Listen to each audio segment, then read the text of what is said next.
Mobile ছিনিয়ে নেওয়ার প্রাক্কালে তাদের মধ্যে দস্তদস্তি হয়। এক পর্যায়ে ইমরান তার সঙ্গে থাকা ছুরি দিয়ে হাতের উপরের অংশে 3টি আঘাত করে। অতিরিক্ত রক্তক্ষরণের ফলে মোহাম্মদ সিদ্দিক ওখানেই মারা যান। তদন্তকালীন সময়ে ওইসব এলাকার আশেপাশে অবস্থিত বিভিন্ন সিসি ক্যামেরার ফুটেজ পর্যালোচনা করে এবং যে আলামত ফেলে গিয়েছিল ছিনতাইকারী সেগুলো পর্যালোচনা করে ঘাতক ছিনতাইকারী ইমরানকে শনাক্ত করতে সক্ষম হয়।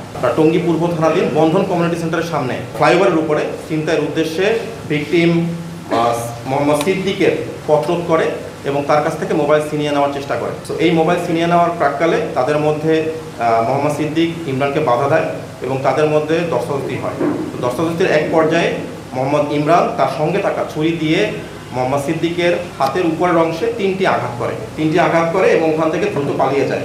তো এই আঘাতের ফলে অতিরিক্ত রক্তক্ষরণের ফলে মোহাম্মদ সিদ্দিক ওখানেই মারা যান এবং এই পালানোর সময় এই ফিনকি থেকে আসা রক্ত তার জুতোয় লেগে যায়।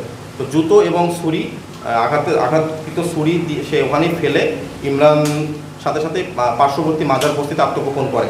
তো এরপরে সে ওখান থেকে গাজীপুর কোনাবাড়ি যায় এবং আবার মাজার বস্তিতে এসে সে আত্মগোপন করে এবং তার দেওয়া তথ্য মতে সে উক্ত মোবাইল ফোনটি 1000 টাকায় মাজার বস্তি এলাকায় একজনের কাছে বিক্রি করে দিয়েছে। তো এই ঘটনার ফলে র্যাব 1-এর CPC 2-এর আভিযানিক দল ছায়াতদন্ত শুরু করে এবং তদন্তকালীন সময়ে ওইসব এলাকার আশেপাশে অবস্থিত বিভিন্ন সিসি ক্যামেরার ফুটেজ পর্যালোচনা করে এবং যে আলামত ফেলে গিয়েছিল ছিনতাইকারী সেগুলো পর্যালোচনা করে ঘাতক ছিনতাইকারী ইমরানকে শনাক্ত করতে সক্ষম হয়। এরই পরিপ্রেক্ষিতে অভিযান পরিচালনা করে টঙ্গী মাজারবস্তি এলাকা থেকে, যেটা কুখ্যাত মাদক স্পট হিসেবে পরিচিত, সেই মাজারবস্তি এলাকা থেকে আসামি ইমরানকে গ্রেপ্তার করতে সক্ষম হয়।